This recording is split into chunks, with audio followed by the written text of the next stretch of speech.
Absent है सब medal लाने की तैयारी में है सब। हाँ, सब मेडल लेकर आएंगे सब इस बार। हाँ,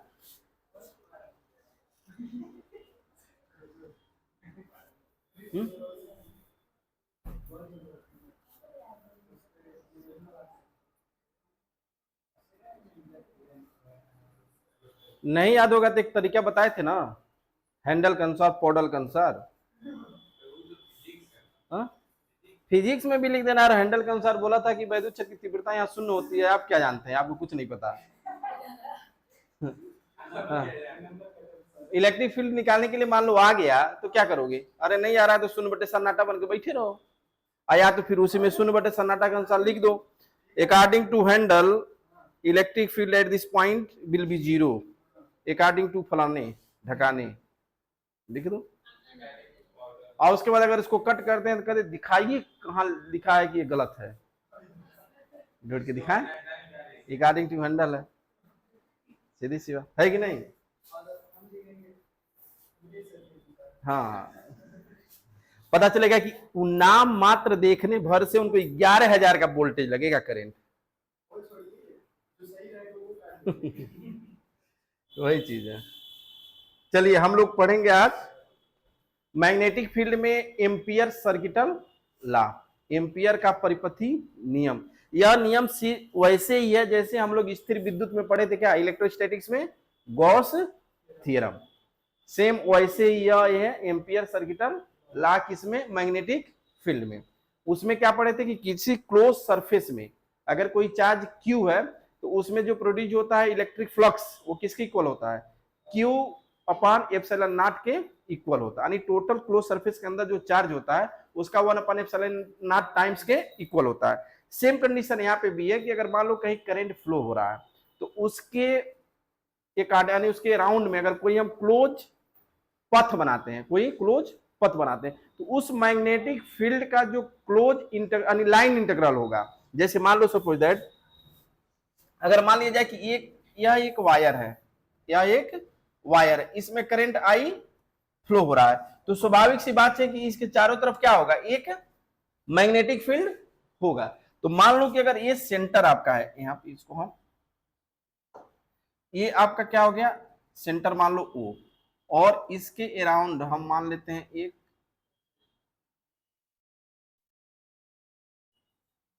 ठीक है, मान लो कि इस सेंटर से, इस सेंटर O से R डिस्टेंस पर एक पॉइंट क्या है? P। अब इसके वजह से मैग्नेटिक फील्ड तो यहां होगा ना, यहां पे भी होगा, यहां पे भी होगा, यहां पे भी होगा, यहां पे भी होगा, सब जगह मैग्नेटिक फील्ड होगा, हर जगह चुंबकीय क्षेत्र होगा। तो एम्पियर सर्किटल लॉ क्या कहता है कि अगर हम कोई क्लोज सरफेस लेते हैं और अब बताएं यहाँ पे ये ऐसे अगर हम बना लेते हैं मैग्नेटिक फील्ड की डायरेक्शन, क्योंकि मैग्नेटिक फील्ड क्या होगा? ऐसे इसकी डायरेक्शन होगी। मैग्नेटिक फील्ड की डायरेक्शन कैसे होगी? ऐसे ही तो होगा, इसी तरीके से होगा। इसमें जब करंट ऊपर की तरफ फ्लो हो रहा है, तो जब वायर में करंट फ्लो होता है ऊपर की तरफ तो आपका मैग्नेटिक फील्ड का डायरेक्शन ऐसे होता है। अब यहाँ पे अगर इसका एक छोटा सा पार्ट ले लें, कितना? डीएल, चाहे यहां लो चाहे कहीं पे भी डीएल अगर लेंगे हम, तो जो इस डीएल की वजह से यानी एक छोटे से पार्ट के लिए जो मैग्नेटिक फील्ड होगी बी, और इसका दोनों डायरेक्शन देखो सब जगह सेम होता जाएगा, बी और डीएल का डायरेक्शन सेम होता जाएगा। तो वही कहा मैग्नेटिक एम्पियर ने कि अगर किसी क्लोज पथ को लिया जाए, क्लोज पथ का जो लाइन इंटीग्रल होता है, लाइन इंटीग्रल का मतलब हो गया कि इसको हम क्या लिख दें ऐसे, ये क्लोज इंटीग्रल उसमें पढ़े थे, और इसमें क्या होगा? Line integral. तो लाइन इंटीग्रल के लिए क्या यूज करोगे? बी,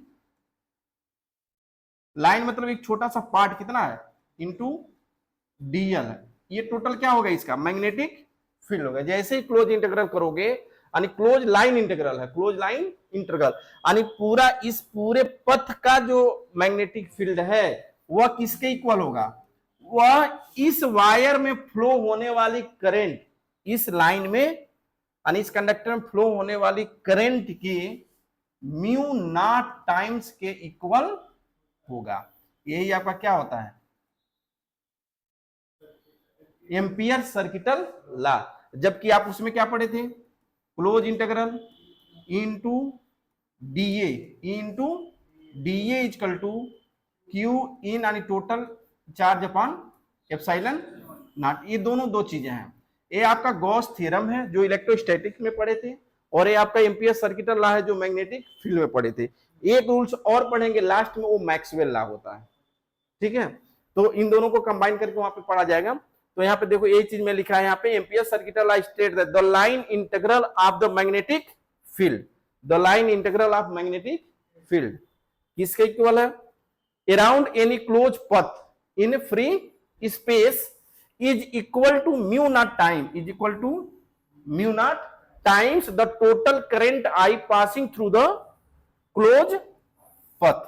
यानी यहाँ पे देखो, इसमें जो करंट फ्लो हो रहा है उसके क्लोज पथ जो बन रहा है उसके, उसका जो टोटल मैग्नेटिक फील्ड का लाइन इंटीग्रल है, इस सर्किट में फ्लो होने वाले टोटल करंट के म्यू नॉट टाइम्स के इक्वल है।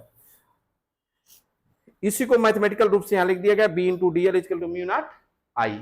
इसी को हिंदी में क्या कहेंगे? इसके अनुसार चुंबकीय क्षेत्र बी, चुंबकीय क्षेत्र बी का किसी बंद वक्र, बंद वक्र यानी क्लोज पथ, बंद वक्र के लिए रेखी समाकलन, रेखी समाकलन मतलब ये है, ये डीएल एक छोटा सा पार्ट हो गया, यानी close integral, close line integral B into dl वक्र द्वारा घिरे गए क्षेत्रफल, वक्र द्वारा घिरे गए क्षेत्रफल से होकर प्रभावित नेट धारा, प्रभावित नेट धारा आई का म्यू नॉट गुना होता है। देखो इसमें जो घेरा गया है, इसमें जो करंट आई फ्लो हो रहा है उसके म्यू नॉट आई गुना के इक्वल होता है। अब इसका हम लोग डेरिवेशन करते हैं, क्या करते हैं? डेरिवेशन मतलब प्रूफ करते हैं, प्रूफ, इसको प्रूफ किया जाए। तो प्रूफ करने का बहुत सिंपल सा तरीका है। ये मान लो कि एक वायर है, इनफाइनाइट वायर है, ये क्या है? Infinite wire. इसमें करंट कितना फ्लो हो रहा है? आई। इसके वजह से आर डिस्टेंस पर एक पॉइंट पी पर जो मैग्नेटिक फील्ड होगी उसकी वैल्यू क्या होगी बताओ? बी इक्वल टू, आप पढ़े हो ना, mu not upon 2 pi i upon r. और फाइनाइट के लिए पढ़े थे mu not upon 4 pi i upon r sine phi 1 plus sine phi 2 पढ़े थे ना। B equal to mu not upon 4 pi i upon r, और यहां क्या था? Sine phi 1 plus sine phi 2। लेकिन जब इनफाइनाइट लिए थे तो ये दोनों 90 हो गया, तो 2 2 से 2 कट गया, तो ये आपकी वैल्यू आई थी। ये देखो इस चैप्टर में जो फार्मूले हैं वो बड़ा कंफ्यूजन वाले हैं। अगर आप बार बार रिपीट नहीं करोगे और अलग अलग करके नहीं पढ़ोगे तो कंफ्यूज हो जाओगे, कहां पे म्यू नॉट अपॉन 2 पाई है, कहां पे म्यू नॉट अपॉन केवल 2 है, कहां पे म्यू नॉट अपॉन 4 पाई है, कंफ्यूज होकर क्वेश्चन गलत कर दोगे। तो इसमें ये है कि आप बार बार उसको प्रैक्टिस करो, क्वेश्चन लगाइए और देखते रहो बार बार, तब जाके वो भूलेगा नहीं और चीजें लिख पाओगे। B equal to mu not upon 2 pi i upon r हो गया, ठीक है। अब यहाँ पे एक चीज बताओ, इसके वजह से जो लाइन इंटीग्रल क्या पढ़े हो? Close integral B into DL equal to क्या होगा? इसको क्या लिखोगे? इसको लिख सकते हैं b into dl cos 0 degree. क्यों 0 डिग्री लिखेंगे? कास थीटा लिखोगे ना, बी इंटू डीएल को क्या लिखो? A b cos theta. 0 degree मतलब ये डीएल और बी दोनों का डायरेक्शन क्या है? सेम है। हर जगह कहीं पे भी जाओगे तो डायरेक्शन सेम होगा, ठीक है। तो इसलिए उनके बीच का एंगल कितना हो गया? 0 डिग्री। तो अब जब 0 डिग्री हो गया तो इसकी वैल्यू कितनी हो जाएगी बताओ? Close integral B into dl, या इसी को क्या लिख सकते हैं? इसको लिख सकते हैं आप बी क्लोज इंटीग्रल डीएल लिखा जा सकता है ना। यानी अगर आप इसको चाहो तो लिख सकते हो ऐसे, क्लोज इंटीग्रल बी डीएल, क्योंकि चेंज क्या हो रहा है? डीएल चेंज हो रहा है, बी तो सब जगह सेम होगा। अरे जो बी यहां होगा, यहाँ पर चूंकि रेडियस सेम है, एक क्लोज पथ है, तो हर जगह बी क्या होगा? सेम होगा। तो इसलिए इसको बी और यहां लिख देते हैं क्या? डीएल, या बी क्लोज इंटीग्रल डीएल का मतलब क्या हो गया? B into DL. डीएल मतलब इसका पूरा वक्र पृष्ठ का लंबाई। तो लंबाई मतलब वृत्त बन रहा है ना, सर्किल, तो सर्किल की लंबाई कितनी हो जाएगी? 2 पाई आर। इसको क्या ले लो? फर्स्ट। या इसको ऐसे भी समझने के लिए एक लाइन और लिख सकते हो, क्या लिख दो? ये किसकी वैल्यू है? यह वैल्यू है इसका बी इंटू डीएल की वैल्यू क्या आ गई? बी इंटू 2 पाई आर, ठीक है। या इसी को आप लिखो close integral B into dl equal to, b की वैल्यू क्या है, बी की वैल्यू क्या निकाले हो, म्यू नॉट अपान, यहां पे लिखिए mu not upon 2 pi I upon r into 2 pi, ये हो गया कैंसिल, सब खत्म। तो क्या मिल गया, म्यू नॉट इंटू, यही तो प्रूफ करना है, ये आपका एम्पियर सर्किट लॉ प्रूफ हो गया। ठीक है, क्या किया गया, एक इनफाइनाइट वायर है, एक इनफाइनाइट वायर है, इसमें करंट आई फ्लो हो रहा है, इससे आर डिस्टेंस पर एक क्लोज पास बनाओगे, यानी क्लोज पथ बनाओगे। अब इससे आर डिस्टेंस पर यहाँ पे मैग्नेटिक फील्ड कितनी होगी, ए। बाकी आप पढ़े कहा कि जब इसका लाइन इंटीग्रल लिखोगे तो बी इंटू डीएल कॉस 0 हो जाएगा, यानी बी इंटू डीएल हो जाएगा, या इसी को क्या लिख सकते हैं, b into DL equal to b into 2 pi r. ये चाहो तो ये दोनों स्टेप लिखने की जरूरत नहीं है, डायरेक्ट लिख सकते हो b into 2 pi r. 2 pi r किसकी वैल्यू है, क्लोज इंटीग्रल डीएल का, देखो यहाँ पे 2 पाई आर, अब बाकी बी की वैल्यू यहाँ निकाले ही हो, ये वैल्यू इस इनपुट कर दोगे तो आपका ये प्रूफ हो गया। यही आपका क्या है, एम्पियर सर्किटल लॉ। देखो एम्पियर सर्किटल लॉ और गॉस थ्योरम, ये दोनों में से एक क्या, दोनों, इसके पहले तो दोनों आया था। हाँ, एक कभी कभी एप्लीकेशन दे देता है लिखने के लिए उसका, या कोई एप्लीकेशन दे देगा डेरिवेशन, एक केवल नियम ही दे देता लिखने का, मतलब आना तय है, इसीलिए इसको हम अच्छे से पूरा लिख दिया हूं। ठीक है, तो इसको रट्टा मार लो, हाँ इसको रट्टा मार लो, नहीं सुन बड़े सन्नाटा हो जाओगे, सुन बटे सन्नाटा हो जाओगे। शून्य बटे सन्नाटा का मतलब है कि शून्य हो तो सन्नाटा रहोगे, शून्य बटे, हाँ अच्छा लगता है। ठीक है, अब हम लोग देखते हैं इसका एप्लीकेशन, क्या देखते हैं, एप्लीकेशन। जैसे उसमें हम लोग क्या पढ़े थे, गॉस थ्योरम का एप्लीकेशन, ऐसे इसमें हम लोग पढ़ेंगे एम्पियर सर्किटल लॉ का एप्लीकेशन। तो पहला एप्लीकेशन आपका क्या है, magnetic field due to long straight current carrying conductor, जो आप पढ़े हो। एक चीज इसमें कुछ लिमिटेशन है, जैसे फाइनाइट वायर के लिए नहीं निकाल सकते इससे, जैसे फाइनाइट वायर के लिए आप क्या पढ़े थे, अभी बताया हूं, mu not upon 4 pi I upon r, और यहां क्या था फाई 2। तो ये फाइनाइट वायर के लिए था, किसके लिए था, फाइनाइट वायर के लिए रूल्स लागू नहीं है, सिर्फ किसके लिए है, इनफाइनाइट के लिए, किसके लिए है, इनफाइनाइट के लिए, और बाकी फाइनाइट के लिए बाय-सेवर्ट रूल्स आपको लगाना पड़ेगा। तो इसके लिए सिंपल सी बात है, एक आप वायर लीजिए, एक आप वायर लो, इसमें आप मान लीजिए करंट क्या फ्लो हो रहा है, आई, इसके वजह से मान लेते हैं कि आर डिस्टेंस पर, इसके आर डिस्टेंस पर एक पॉइंट पी है जहां हमें मैग्नेटिक फील्ड फाइंड करनी है, यही तो है मैग्नेटिक फील्ड। अब इसके लिए क्या करोगे, एम्पियर सर्किटल लॉ का यूज करने के लिए, जितना रेडियस का है उतने ही रेडियस का आप एक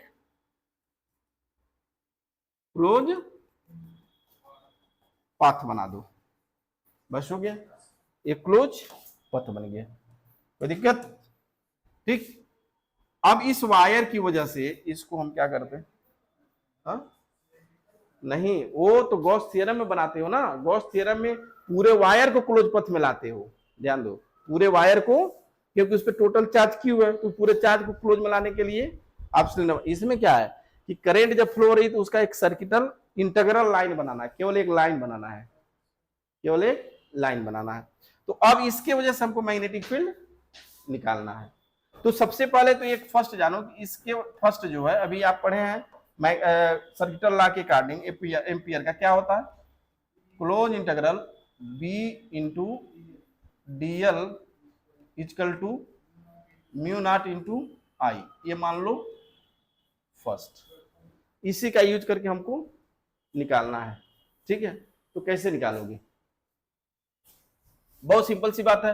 अब देखो यहाँ पे इसको क्या लिख सकते हो, बी, और इसको क्या लिखना है, close integral d l equal to mu naught into I, हो जाएगा ना इससे।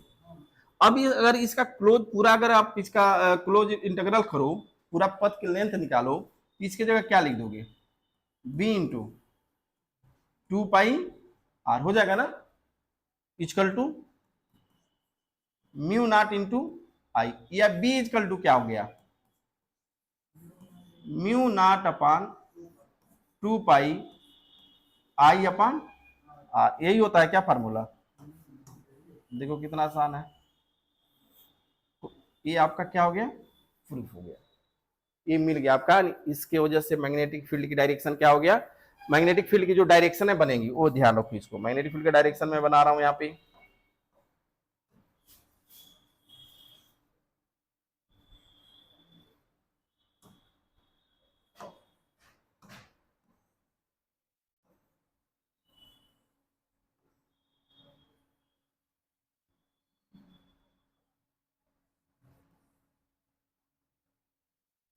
अंडा हो गया क्या ये,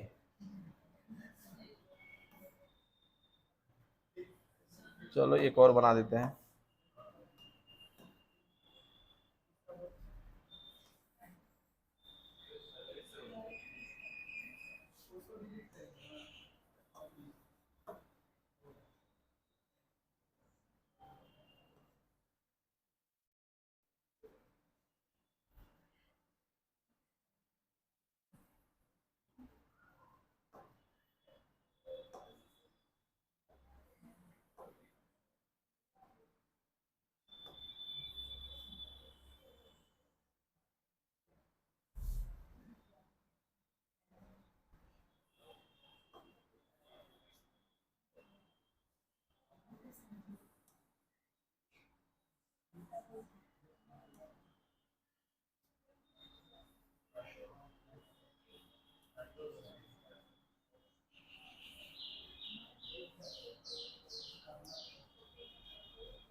ठीक है, एक करंट आई ऊपर की तरफ फ्लो हो रहा है, ध्यान दो, करंट आई अपवर्ड डायरेक्शन में फ्लो हो रहा है, और हमको बनाना कि मैग्नेटिक फील्ड की डायरेक्शन किधर होगी।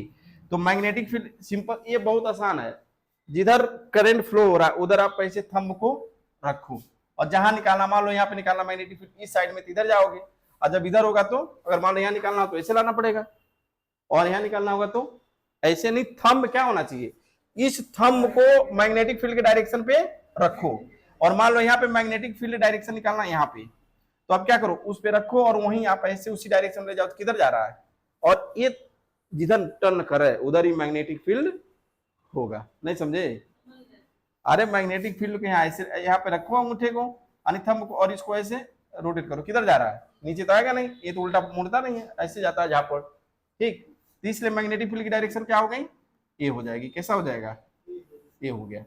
ठीक है, बाकी इधर आओगे तो ऐसे रोटेट करके ये डायरेक्शन हो गई, कैसे, मैग्नेटिक फील्ड का। लेकिन अगर ये डाउनवर्ड होता, तो डाउन जब वर्ड होता तब क्या होता, ऐसे करते, तो ऐसे करते थे, किधर मुड़ रहा है, इधर हो रहा, तो चलो उसको भी बना दें, इस तो इसको भी बना देता हूं, एक छोटा सा बना देंगे,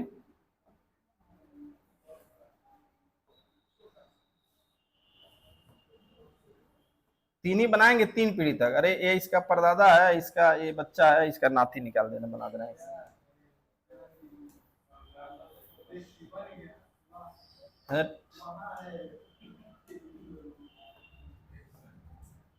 ये कहाँ चला जा रहा है जी,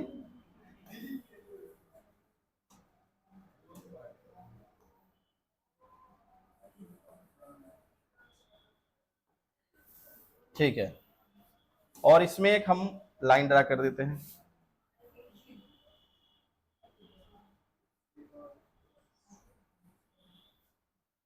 ठीक, ये तो मिट जाएगा अभी, पूरा बड़ा है ना ये,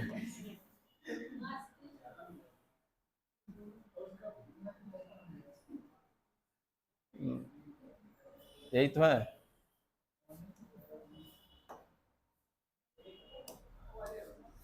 अब इसका करंट हो गया डाउनवर्ड, तो जब डाउनवर्ड होगा तो इसको परपेंडिकुलर डाउनवर्ड, ये क्या है, परपेंडिकुलर अपवर्ड, और परपेंडिकुलर डाउनवर्ड, तो इसकी डायरेक्शन क्या हो जाएगी, ये क्योंकि अभी न्यूमेरिकल जब लगाओगे तो जरूरत पड़ेगी।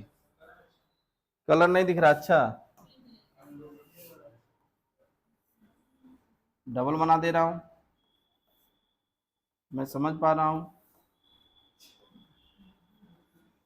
कलर अच्छे लगते हैं ये, ठीक।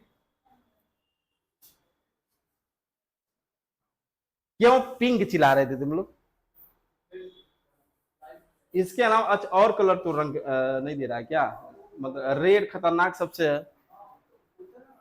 अच्छा हाँ, चलिए ठीक है। तो ये आपका क्या हो गया, मैग्नेटिक फील्ड की वजह से आप इसको एम्पियर सर्किटल लॉ का यूज करके आप मैग्नेटिक फील्ड को निकाल सकते हो। और बाकी इसका डायरेक्शन आप अगर पूछ रहे तो डायरेक्शन को शो करके बता देंगे कि अगर करंट फ्लो हो रहा अपवर्ड डायरेक्शन प्लेन के सरफेस के परपेंडिकुलर अपवर्ड है तो ये भी क्या होगा, परपेंडिकुलर अपवर्ड ही होगा। और अन्य तरह से देखो करंट के डायरेक्शन में आपका मैग्नेटिक फील्ड का भी डायरेक्शन है ना। तो ये आपका देख लो, इसमें कहीं कोई दिक्कत एप्लीकेशन में? ठीक है, चमक गया, मतलब यही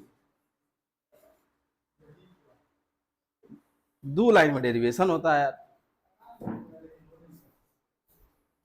चलिए नेक्स्ट, ये है उस पे क्वेश्चन, ये क्या है क्वेश्चन।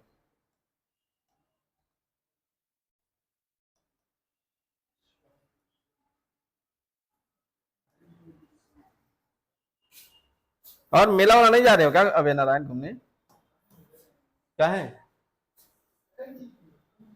मेला चल रहा ही टहिया इसमें, ये चमक दमक ये हाँ? इसके लिए पूजा इसकी मम्मी कर देती है, मतलब तुम्हारे लिए पूजा तुम्हारी मम्मी कर देती है। अच्छा तुम ही करते हो? तो घूम आओ इटहिया, संडे के दिन जाना लेकिन। हाँ हाँ, पैसा वैसा नहीं है? अच्छा ये तो है, क्या कहेंगे जी इसमें? माइजर, कंजूस, हाँ। अच्छा, अरे तो सीरियस ले लो, इसकी क्या बात है, ये तो धन्ना सेठ है, उधार दे देगी, जब डॉक्टर बन जाना तो दे देना। हाँ? कितना चाहिए? अरे 100 रुपया चाहिए, बहुत है और क्या, अरे जल चढ़ा। वहाँ क्या लड़के का, उसको कौन सा लिपस्टिक खरीदना है? उसको क्या खरीदना है? अरे उसको झुंझुना भी नहीं खरीदना है। झुंझ अच्छा,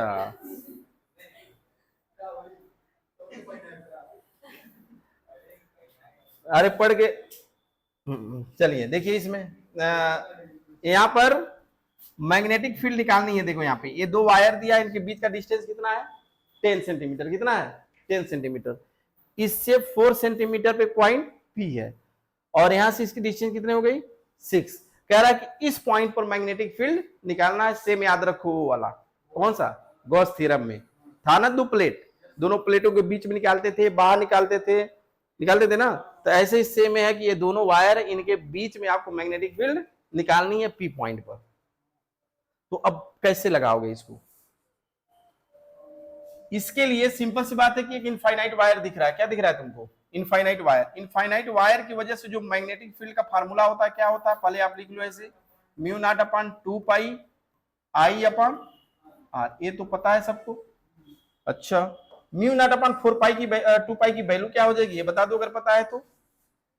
म्यू नॉट अपॉन 2 पाई की जगह क्या रखोगे?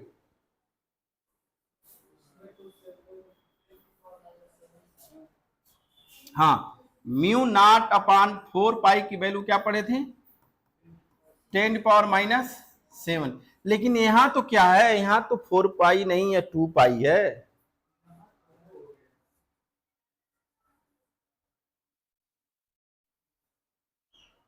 कितना सिंपल सा गधे, यहाँ 2 से मल्टीप्लाई कर दो, यहाँ 2 डिवाइड कर दो, 4 पाई हो जाएगा। और 9 आए तो सीधे यहाँ पे 2 इंटू लिख दो, क्या हो जाएगा सीधे? म्यू नॉट अपॉन 2 पाई की वैल्यू कितनी हो जाएगी? 2 इंटू 10⁻�7। या अगर वैल्यू रखने में अगर यहाँ दिक्कत हो रही, पता नहीं चल रहा है, तो यहाँ पे क्या करो, क्या कर सकते हैं इसको, म्यू नॉट अपान 4 पाई, और इसको क्या लिख सकते हैं 2i अपान, हो जाएगा ना। तो फिर इसके जगह क्या रखोगे 10⁻7 इंटू 2 हो जाएगा ना सीधे, देखो कैसे हुआ। तो म्यू नॉट अपान 2 पाई की जगह क्या रखोगे 2 इंटू 10⁻�7। अब म्यू नॉट अपान 4 पाई होगा तो क्या रखोगे, म्यू नॉट अपान 4 पाई की वैल्यू आपका केवल क्या होता है 10⁻7 होता है, और केवल म्यू नॉट आएगा तो लिख ही नहीं पाओगे,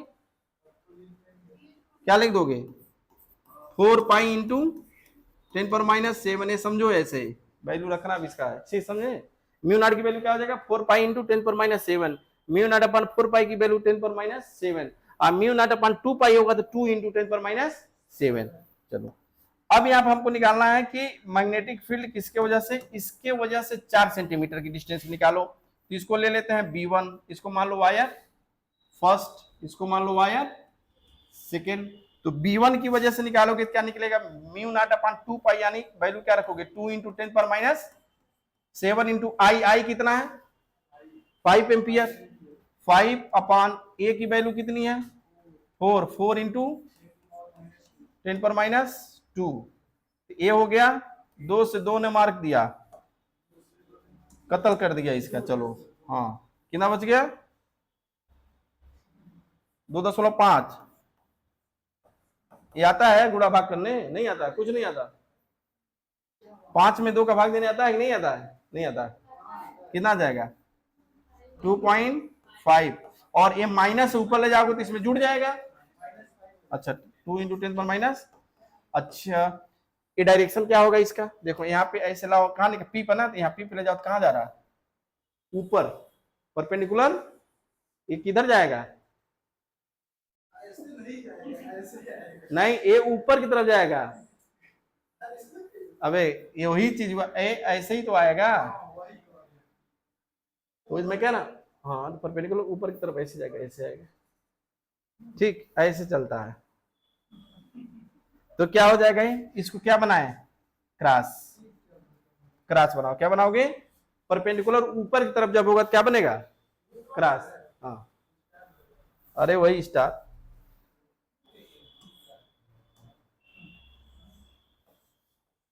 ठीक समझे, कहां लगाओगे जब ये परपेंडिकुलर ऊपर की तरफ होगा, ठीक। अरे एंटी लगा नहीं, इसको ऐसे ये वायर की वजह से नहीं बता रहा हूं, परपेंडिकुलर ऊपर की तरफ तो क्रॉस लगा लो।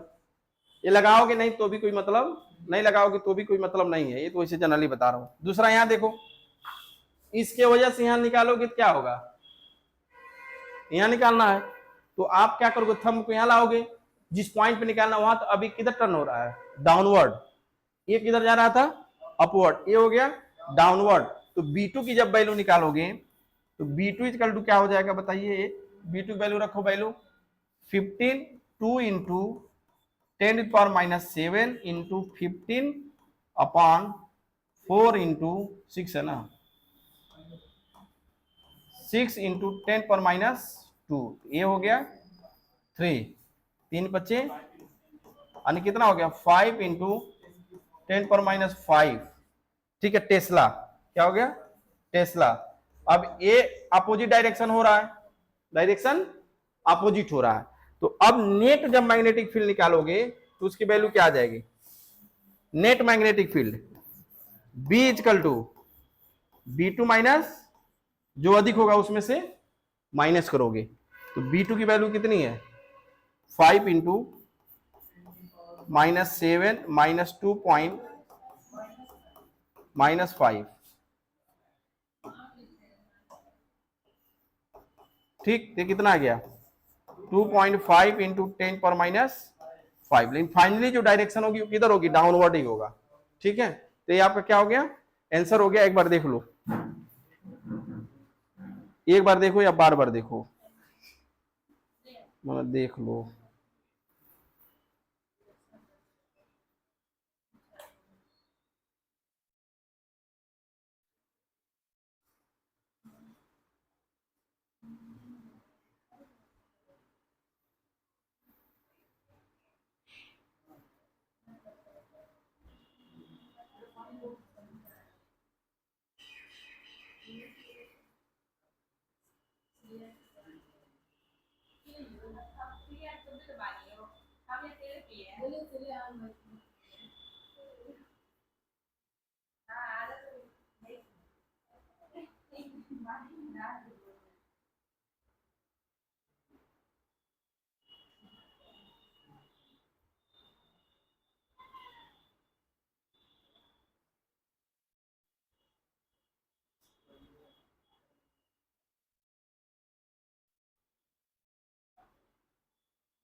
एक और क्वेश्चन लिख लिया जाए इसका अपोजिट डायरेक्शन वाला, गिराना था। हाँ कौन सा? 10 नंबर 600 नैनोमीटर। नैनोमीटर का नाम सुने हो? एक नैनोमीटर में कितने metre?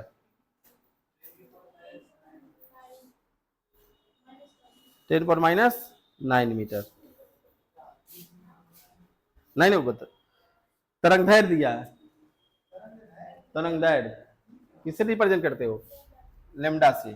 Lambda equal to 6000 nanometre दिया, 6000 नैनोमीटर यानी 6 गुणे माइनस मीटर। कैसे हो गया?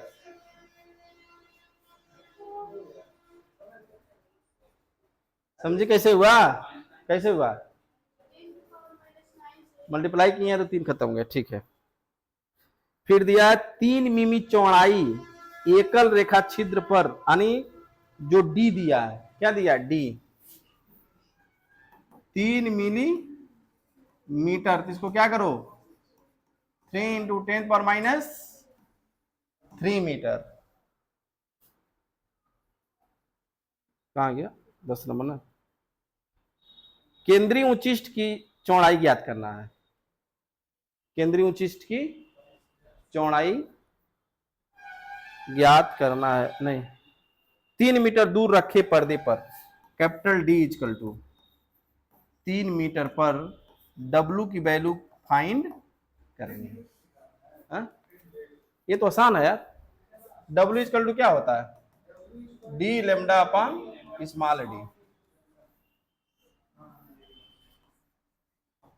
कैपिटल डी की value 3 into 6 into 10⁻⁶ upon small d की वैल्यू 3 इंटू 10⁻⁻3। ये हो गया कैंसिल, ऊपर ले जाओगे तो हो जाएगा प्लस, यानी डब्ल्यू इक्वल टू क्या हो गया? 6 इंटू 10⁻⁻3 मीटर या 6 मिली।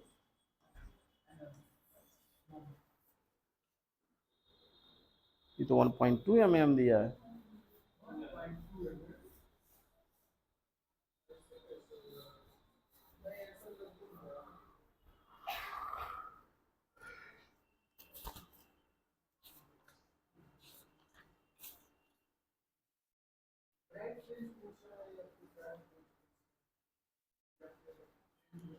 नहीं, इसमें पूछा क्या है? एक मिनट रुको।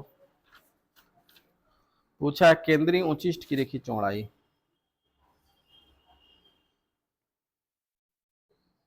ठीक तो है। वो केंद्रीय उच्चिष्ट होता है ना, ये जो तुम्हारा होता है ये सेंट्रल फ्रिंज है, और यहाँ पे ये केंद्रीय उच्चिष्ट होता है। ऐसे धीरे धीरे कम होता जाता है। तो यहाँ से अगर लेंथ तुम्हारा x है तो यहाँ से भी कितना हो गया? x। ये क्या होता है? 2x। ये क्या हो जाएगा? 2d lambda. कितना हो गया? वो केंद्रीय उच्चिष्ट की चौड़ाई यही होता है। हाँ आ जाएगा। अरे तो इसको मीटर में चेंज करो ना। देखो ये हो गया 600, 6000 है जी, वो 600 है। इसी में देखो 6000 600 है तो क्या? जब 600 तो 10⁻⁷। ठीक, ये 2 है ऑलरेडी, इसके साथ 2 का मल्टीप्लाई कर दोगे। ये 0.2 है, कितना हो गया? 1 यम। ठीक, चलिए आज के लिए बस इतना ही। मिलते हैं हम लोग फिर कल सुबह